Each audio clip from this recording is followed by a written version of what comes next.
VIP. We have access to VIP grants for infrastructure development and maintenance. We do have those facilities, but they're never enough to run a university. Now, what about let's talk about the lecturers. Have you submit something related to the lecturers for your university? Like you want to prospect of getting new lecturers or putting lecturers on payroll? It's part of the staffing structure or something? There is a salary structure Okay. that has to be approved by SCMC. Yeah, so we carry at the moment a lot of vacancies because the budget is not sufficient to get everybody in at once, but every position, the, the new person that we recruit, our salary structures have to be approved by DPM. Okay, so how far are we in getting the salary structure approved? I'm saying that because this committee can summon the DPM here, and we want to find out because it's related to the strand of journalism. We want to put good lecturers there. We can follow up on that. So, how far are you with the DPM? We have we have an approved salary scale that is being implemented at the moment. Yeah, but we can provide more information about the sort of things that comparative salaries that might be we might get, because at the moment, like for example, there is a difference in salary scales between the expatriate and the nationals, and so there is that dual salary scheme. There seems to be a ceiling on the budget that we can approve. One of the minister, may I take the opportunity to mention this, that which somehow the fact that university salaries are linked to the public service salaries is actually a hindrance. Oh, okay. Yeah, academic salaries have got to be special to the universities. Okay. To think that university lecturers, academics are public servants and they cannot go beyond a certain point because the most senior public servant gets this amount, that is what we are suffering from. Okay. That's how we cannot pay salaries higher than that because we are restricted by the regulations of SCMC. The university should be independent to actually have an independent salary structure to attract academics locally or internationally. Okay, that's a very important point. So, how do we fix this? How do we address this? To make it different, we have to change the amendment of the University Act or change some sort of things to make it university salaries separate from academic salaries separate from the public service. Yes, to help us make the correct submission to SCMC for consideration. Correct submission to SCMC for consideration. SCMC is Salaries and Conditions Monitoring Committee for Public Servants. they look after all the public services. They look after all that, including the academic staff and the non-academic staff at the university. Have you tried made a submission for the academic staff to them? No, they do that all the time. You do that? Okay. They do all that all the time, and then it's, when was the last time you did that? Maybe 3 years ago. About 3 years ago. So they separate that academic staff. Well, not exactly to separate it, because it seems to be not possible to separate it. So they try to live within the structures that exist. Just to move up a little bit. And so they go and they try to negotiate another level up and a little bit of level up, and the points that they can negotiate is the domestic market allowance, and they always try to negotiate the domestic market allowance. For example, now they might come forward and say the cost of living has now gone up because inflation is gone up and the kina has gone down. So they might come and argue that for an increase in salary. But that defeats the purpose, because the purpose is to have a recognized salary scale specifically for academics, so that we can attract appropriately qualified people from industry and from the international market. Yeah.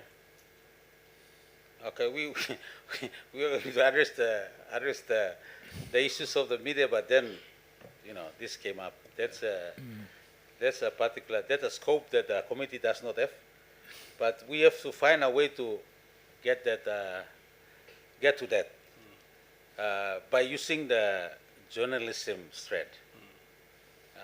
If you think about the way, think about the way we can address that by using the committee. Committee are formed to help to scrutinize the role of the executive government. So if this function in the executive government is not working, that's the role of the committee, is to scrutinize it. So this committee is responsible for the communication, and which the media comes in, that we trace it down to your journalism strength. So that brings the importance of that strength up. Now, if there's any way that we can use, because our TOR is to ensure there's freedom of media, there's misinformation, there is no misinformation, disinformation, and we trace that if we improve the standard of journalism, then we'll be able to ensure there's media freedom in this country. It is important for media freedom in the country because of media is a fourth estate of the government. So we are addressing respective industries, making sure that they have the vetting process in the newsroom before the news get published. But part of the process is to go and check where the learning facilities of journalism are. So now that we are doing that, we find out that that's not only that they're missing studio, like what you call broadcasting equipment and all this, but now you mentioned about the payroll issue. So now we are bringing another issue into that that our small issue, we are bringing a big issue into it. So how can you use the committee, the powers of the committee to you get separate the role of the academic institution paying structure from the normal public service? I think I should give you that. You can go back and look at it. So if you're bringing through the normal channel of getting the government attention, maybe they are not giving you the attention that you need to using that normal channel. But try use the parliamentary channel, the committee channel, to bring it to that level. So if we can see, we can address the same issue using a different channel.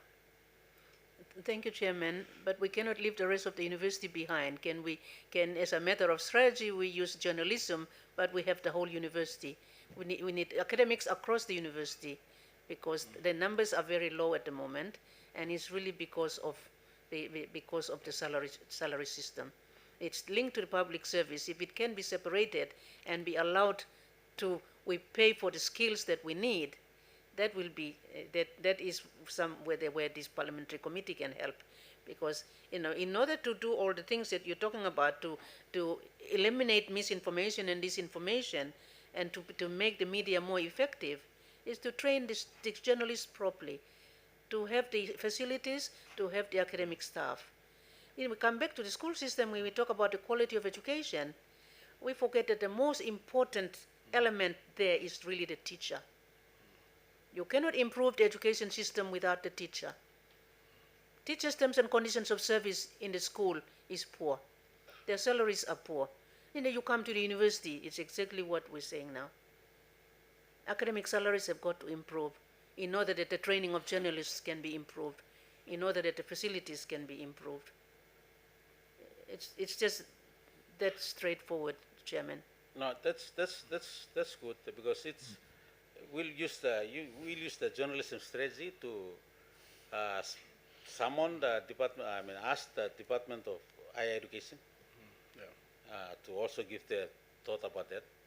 We'll just use the strength of, but it can take every academic as well. But we'll just use this angle to ask a strategy, to ask the all this committee to explain why should it not be separated, so we can get qualified lecturers for the journalism department.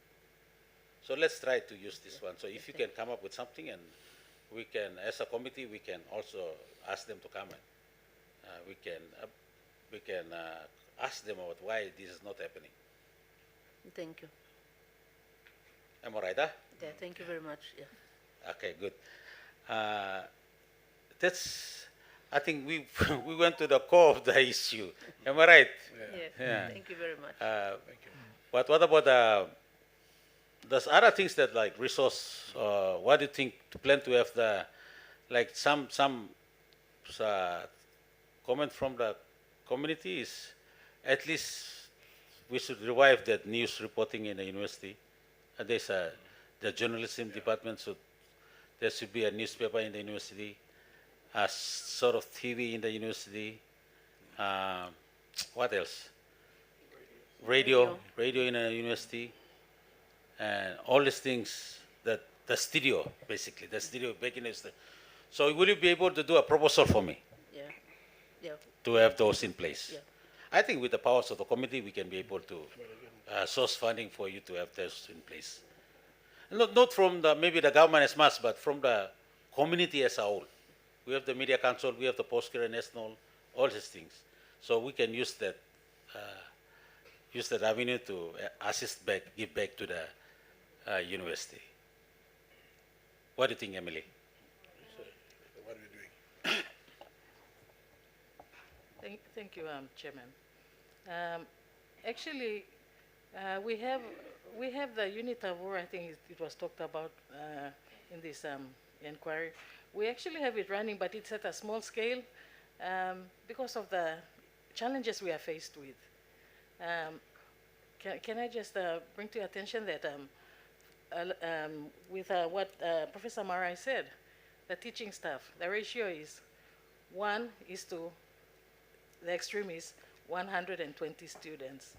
So if you have to, you're a lecturer, and you have to get news stories every week from 120 students, is that practical for you to mark in 1 week? What news? What? News stories. So What? we're talking about the Unitavur, the newspaper that we used to have in. Yeah, why would the lecturer have to edit it or mark it? Because it's part of their assignment, Oh. their assessment. Okay. So one student has to produce one news story. So we're looking at 120 news stories a week to mark, apart from other assessments that we have to mark. So that is quite enormous, an enormous task for us to do. So we've scaled down the production of our Unitavur, I think, to one newspaper a semester. Did you talk to Okay. media council? No. Unfortunately, the media does not have an association. When they have an association in place, there should be, you will have a pool of journalists who can be able to assist you mark those news story. Am I right? To give back to the community. The journalists are experienced journalists are Okay. outside. They can be able to. We have an assessment criteria there that belongs only to the lecturer who is teaching that course. Okay. Yeah, so we can't get somebody outside of that space to mark the stories. Okay, because we look at all other aspects of a particular news story. So what I'm trying to say is we don't have the time to be able to produce a newsletter every fortnight. But so we make do with a newspaper once a semester. Okay, we also have the Unitavur that is gone online, but again it comes back to managing our time and resources as well. But can I just probably take you to another scenario? Every year, this at the administration level of the Strand, every year the Strand enrolls between 25 to 30 students from the school leavers every year. And those are the students that are coming in to do journalism as their major. So apart from those students who are coming in to do their major, we also have students enrolling from other programs who have to meet the university requirements to do a major and minor. So it is that aspect that we have an influx of students coming in. So as much as we would like to teach the students, those 30 students, give them the first, the quality teaching, we can't because we have to, take care of all the other students. Okay, so that is our ratio that we teach. And every year, the journalism strand graduates 80% of the 30 students who came in year one. 80%. So that's a there's a good percentage of students coming into the program. And from the records we have, about 90% of the students who graduate find employment in the mainstream media, in public relations, and other areas. So again, that's another, a positive story for the Strand. And those are the stories that we want to build on.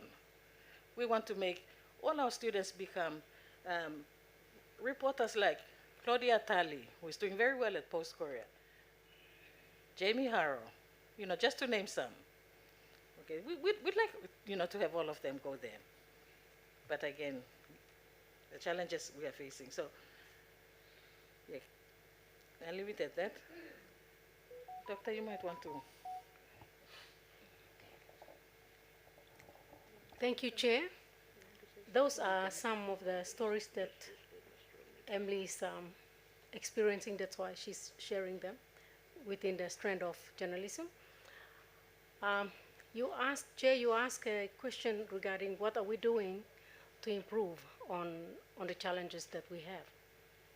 The school has taken a big step, and journalism is one of the strands that we're focusing on. We have, in the school, we have postgraduate programs. After Bachelor of Arts journalism, it depends on the GPA. If they score above 3, then they are qualified to apply for honors programs. And these programs are channeled into producing young, up-and-coming academics. So that is an initiative that the school has started, not only in journalism, in other strands as well. So they do 1 year, that is both theory and practice. In this one, practice depends. They go out and collect data. If there is an issue that they have identified and they'd like to do a postgrad, they go and enroll in that particular topic they want to study, and there is a supervisor that's allocated. So with that, we have managed a number of young academics that are coming. This is as a school and as a university trying to address the problem of lack of qualified academics. So from honors, we have master's programs in the school, and we also have PhD. These are purely academic. Few classes and a lot of self-study, where you write a chapter on this and that, and then eventually qualify to go collect data, come back and produce. This year we graduated 11 students with honors and 1 with masters. So this is an improvement from previous years. Despite the challenges, these are some initiatives that the school is coming up with. Review. Yeah, and with the major review in the courses, that's what's happening. And we also have, for the first time, the school has come up with a new master's program. You have 2 different types. One is research and one is coursework. Coursework is you take 4 units, maybe 8, and then 16, and you graduate with a master's of arts in language or something. So our literature program, they've come up with a new master's program, and that is going to help, because many students who take journalism also take language, English, some of those courses, just to beef up on how they can write. So these are some of the things that the school is doing, and we are quite happy with it. For a long time, this has not happened, but it's now happening. And that is something that journalism will also capitalize on. Not only the students, the staff who have been there for a while are being encouraged. We have secured scholarships with overseas, like Journalism Strand, apart from others, are looking at coming up with MOUs to sign with it, working on one, to sign with Media Council, NBC, to provide an avenue for our students to at least go an internship. We're talking about the education system not producing students who can qualify to write properly. Well, so many other factors involved here. Primary school, teacher training, all this. Yeah, So yeah. we can't dwell on that, but we're also trying to look for alternatives to move this agenda forward. So we're saying we lack this and that. In the midst of all this, there are positive things happening. And Yeah, we are making some positive change in that and other programs. Thank you, Chair. Thank you. That's really good. That's really good to hear that you can, what do you call, uh, that graduate program? Huh? It's an Honest program.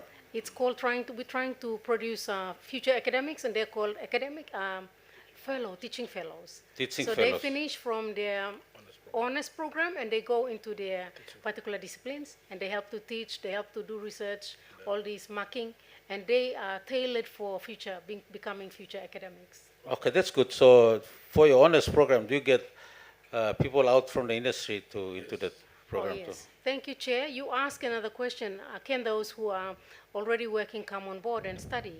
Yes, we have a program that is for professional degree. Journalism does have a professional degree for those people who are out there writing and have not achieved a university qualification. There is this avenue where they could come in. They have about 5 or 7 years of experience, and if they want to come back and do journalism, they can apply and come. That's for 2 years. That's a 2-year degree program, full time, and yeah, that's also. So that's for those who don't have a journalism degree. Journalism degree and who didn't make it to year 12, or they only did year 10 and they're working with experience and their CV in news reporting kind of activities, they can apply and come in. Okay, what about people like Scott? What sort of program should he come in if he wants to be an academic? Is there a program like that in the university? Oh, yeah, he can come in for masters in professional writing, which is offered by literature, and they are directly working in collaboration with other. It's a new program. If he comes in, he will be one of the first candidates.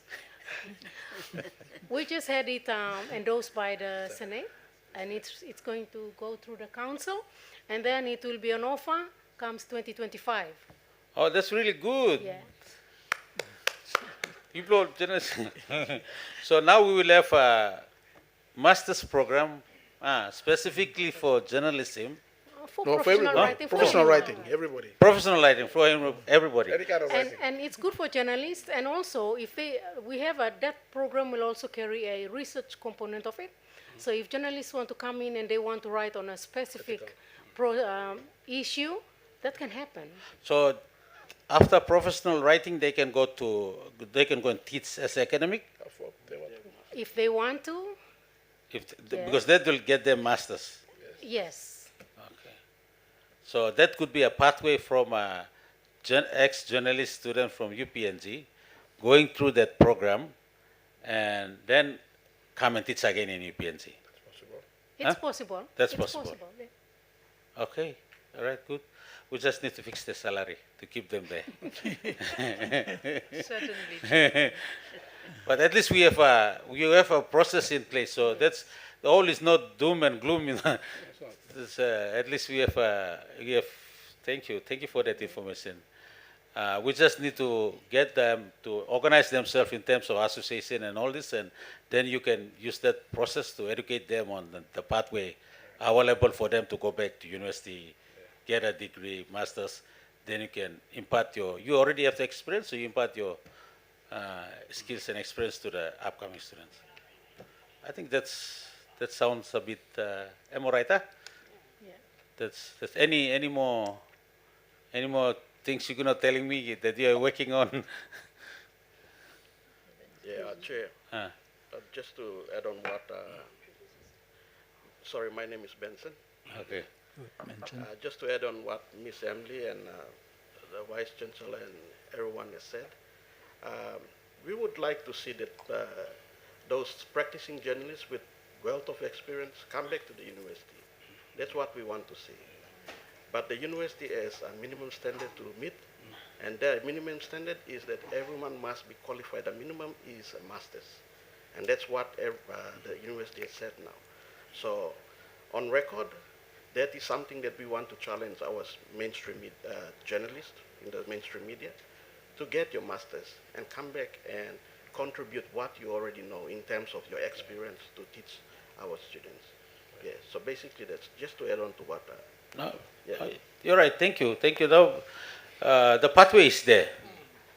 get your master's, the pathway to get your master's is there. So you just need to join that master's program, and then you'll be available, whether you can go out and work or you can contribute back to the university by doing, at least give some years back to the university and be an academic before going out.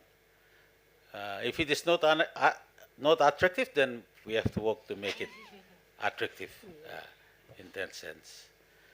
Okay, Farah, you have any final questions to ask? Any thoughts? Yes, thank you, the Chair. What do you want to see going forward from this inquiry now we are in? What are some of the things that you recommend should be put forward from maybe generally at university and in particular in journalism or media section of the university department? Some improvement we want to see, in particular, maybe in media, journalism area in a university. Some recommendations you want to make, we can make improvement after this inquiry. Now we are working on it now. Thank you, Chair. I just want to make a few recommendations. We came on the last session when Scott, when they were talking, looking at all the challenges that the education system is experiencing, as well as the universities.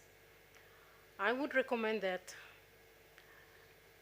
media council and other, outlets that report news to come together and come up with, to help the university at least sign MOUs so that students can have access to internship, because we do the practice and all that, but we need support from those who are out there to really give them a hands-on. They can graduate, but how can we create an avenue where students go on internship with different media council or NBC or wherever to at least improve the level of reporting. We're talking about misreporting, misconduct, talking about ethical issues. So we need to come up with something like that for the media council to consider partnering closely with the universities to improve, of course, the obvious challenges that we have.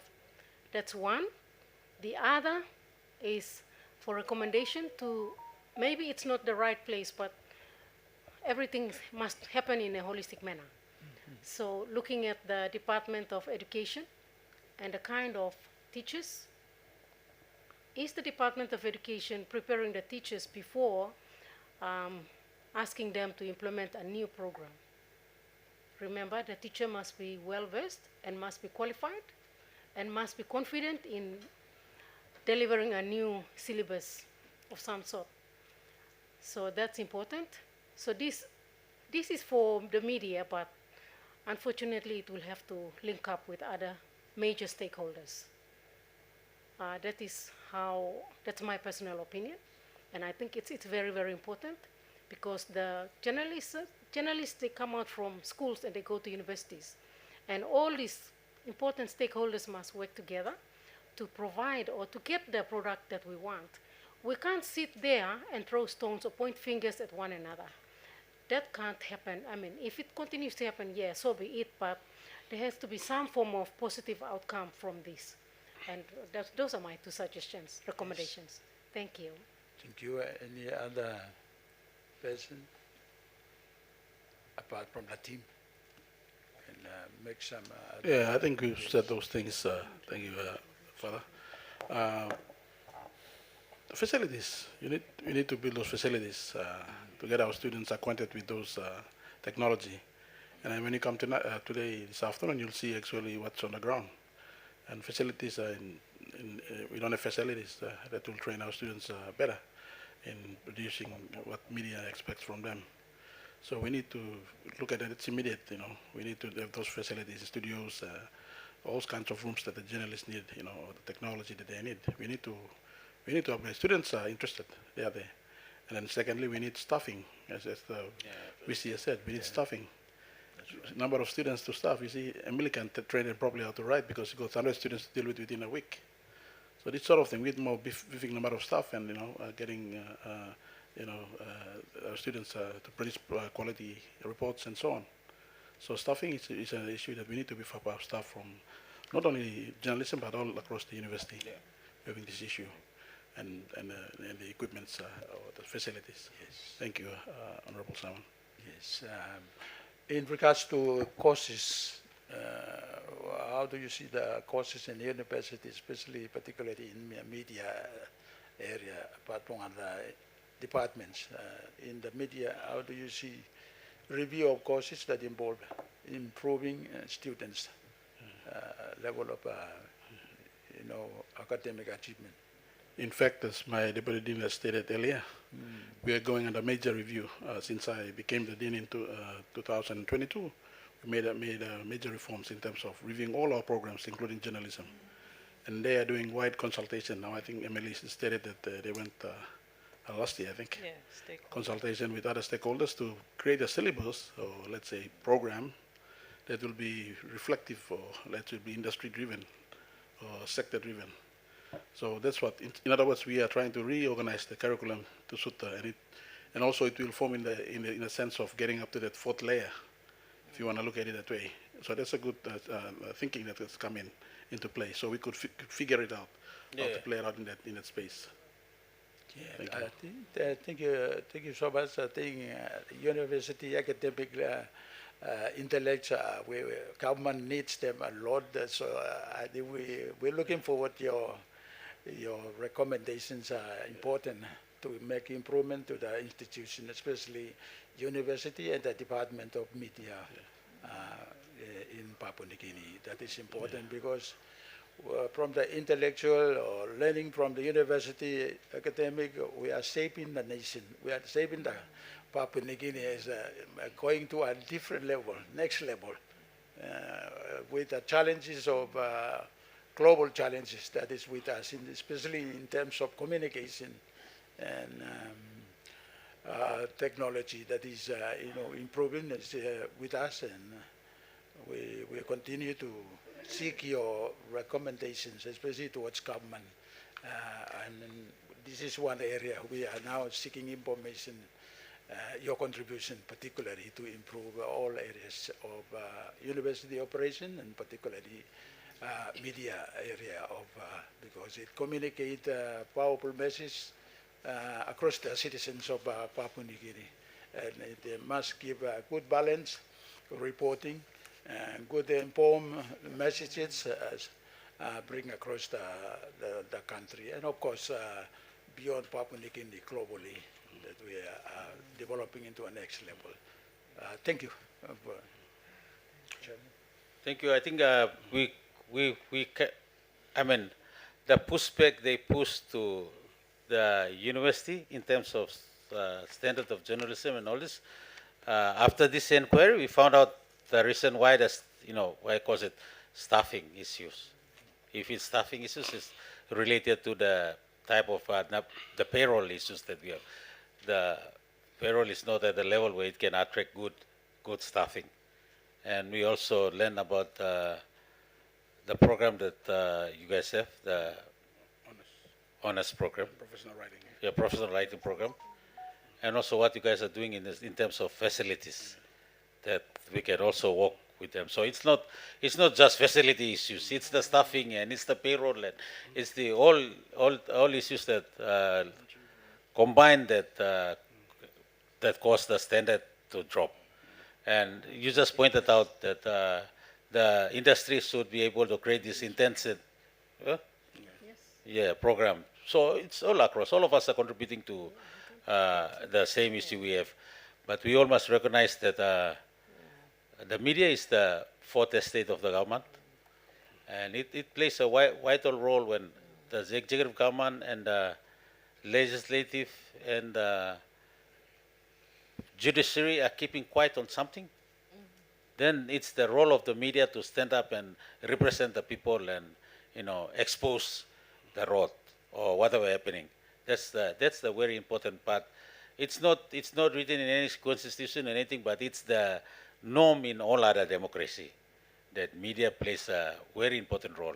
It's like a fourth estate of the government. It has the power to break a government, form a government. It has the power to break a person, break a business. It has form a business. It has that. It has the power the media has is very powerful. It can change a government, change. These are the powers that it has, and it is not regulated. It is self-regulating. That's one good thing too. There's no law that governs it. The only law, I think, maybe there was a 1963 law about print and publications, and it is not that law. I don't know whether it's being used. The only law is if you defame someone, then they take you to the court. Whether you misinformation, disinformation, there is no law if you do a disinformation in the media. Nobody will penalize you for that. But if the aggrieved party feels that you defame them, then they will take you to the court. That's the only way you can address that. But so you see, the power of media is very powerful. So the role of the media is very powerful, but it's self-regulating.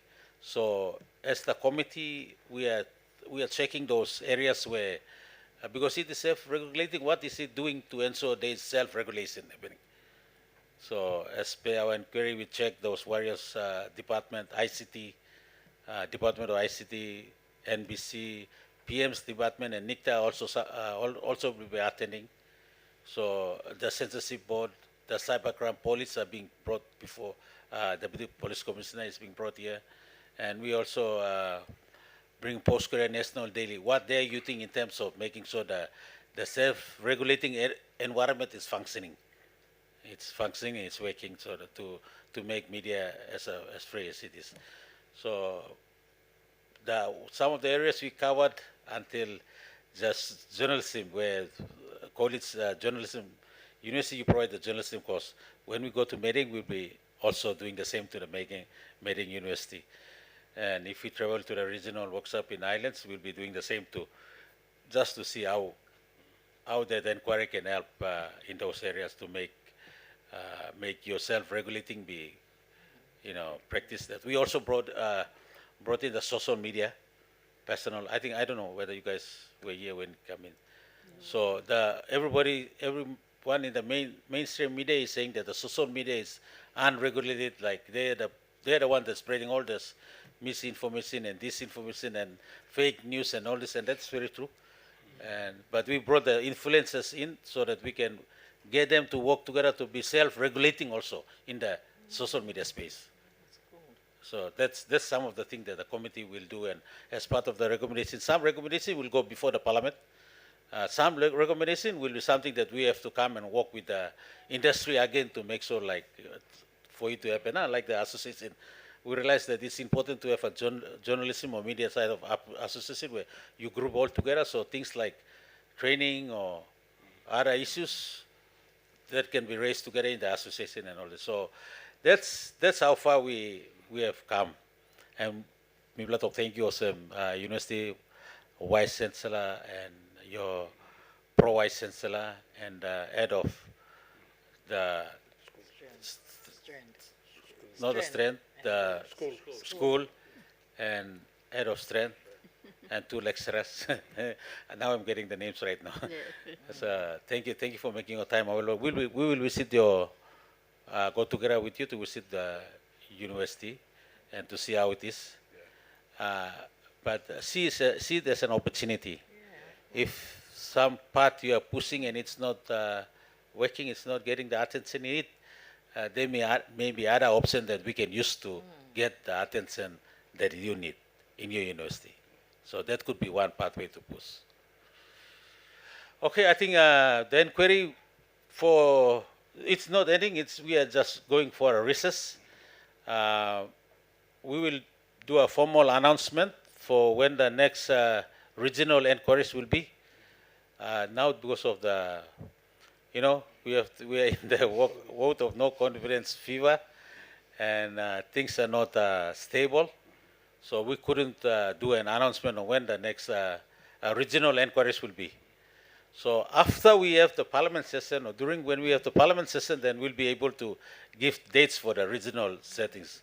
During the, I mean, on Tuesday I mentioned that I will give the date for regional setting, but I couldn't give it now because of our vote of no confidence dynamics and things might change. I don't know. So after the parliament session, I should be able to give a date of the inquiries, and you might also be asked to come back again for a second inquiry again. Based on our reporting and all this, we might need to collect some more information from you. We will ask you to come back again to close off the inquiry.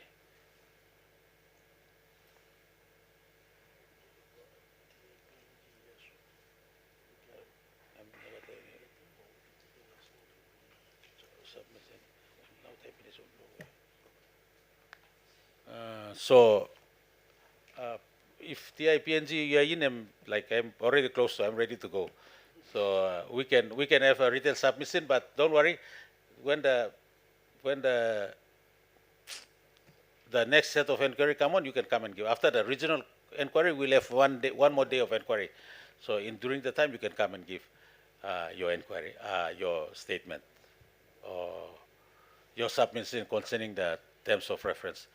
But now it's like time is up, and we expect you guys yesterday, but you didn't turn up, so sorry for that. We'll consider your written submission. And after a regional consultation workshop, hearings, we'll ask you guys again to come and give a presentation of your submission. Is that all right with you? TAP, who is TAPG? Sorry. Mrs. Semoraita, please. Thank you. Me stop 3 days now. My committee member, we need to go to the university too. So please accept our apologies. We'll call ask for your submissions and hearing the next time. Okay, I think our inquiry for this week comes to end. We thank you all the media team for continue to be with us since Tuesday, and the Parliamentary Secretariat for preparing this venue, making it look special. Thank you. And live stream guys, the Spider Tech, for recording. All the conversations are recorded. Emily will break it down again for us. And I think all the participants, thank you so much. And my committee member for Bougainville. Thank you for, you want to make a few words? I think take this opportunity to thank especially the organizations that start from the day one until now. 3 days we have gone and come this far. And I think so much information has been given to us, for us, the Parliamentary Committee on Communication. And I think that is wonderful, and thank you so much. Your time especially, and your knowledge and contribution, especially for this work of the government. Government is a responsibility to guide the citizens of Papua New Guinea way forward, much more peacefully. Not to create by communicating the wrong information or misinformation, and we create in big differences. But I think this is the point that we are working, so that we continue to bring peace and harmony in the society, especially Papua New Guinea. And we demonstrate the professionalism, especially in media, comparing Papua New Guinea with other countries, because they are more advanced than we are. But I think we, in terms of ethics and other means, professionalism in our country, I think we are growing. But that is continue to grow through development of what information that we have gathered, especially at this time. Thank you so much, staff, especially continue to all other technical part of it, to go through it through the 3 days that you have give time to us, or contribute so much for what we are now come to an end of these 3 days of media information, media inquiry, and what need to be improved. And I like to thank university, especially at this time now, for your contribution. That is important. We put them the valuable information that we get it and into workables so that the brains continue to save and help Papua New Guinea move way forward. Thank you so much, everyone. God bless. Chairman and member, may I take this opportunity to thank you for giving us this opportunity, and we invite you now to follow us to the university. Thank you very much. Thank you.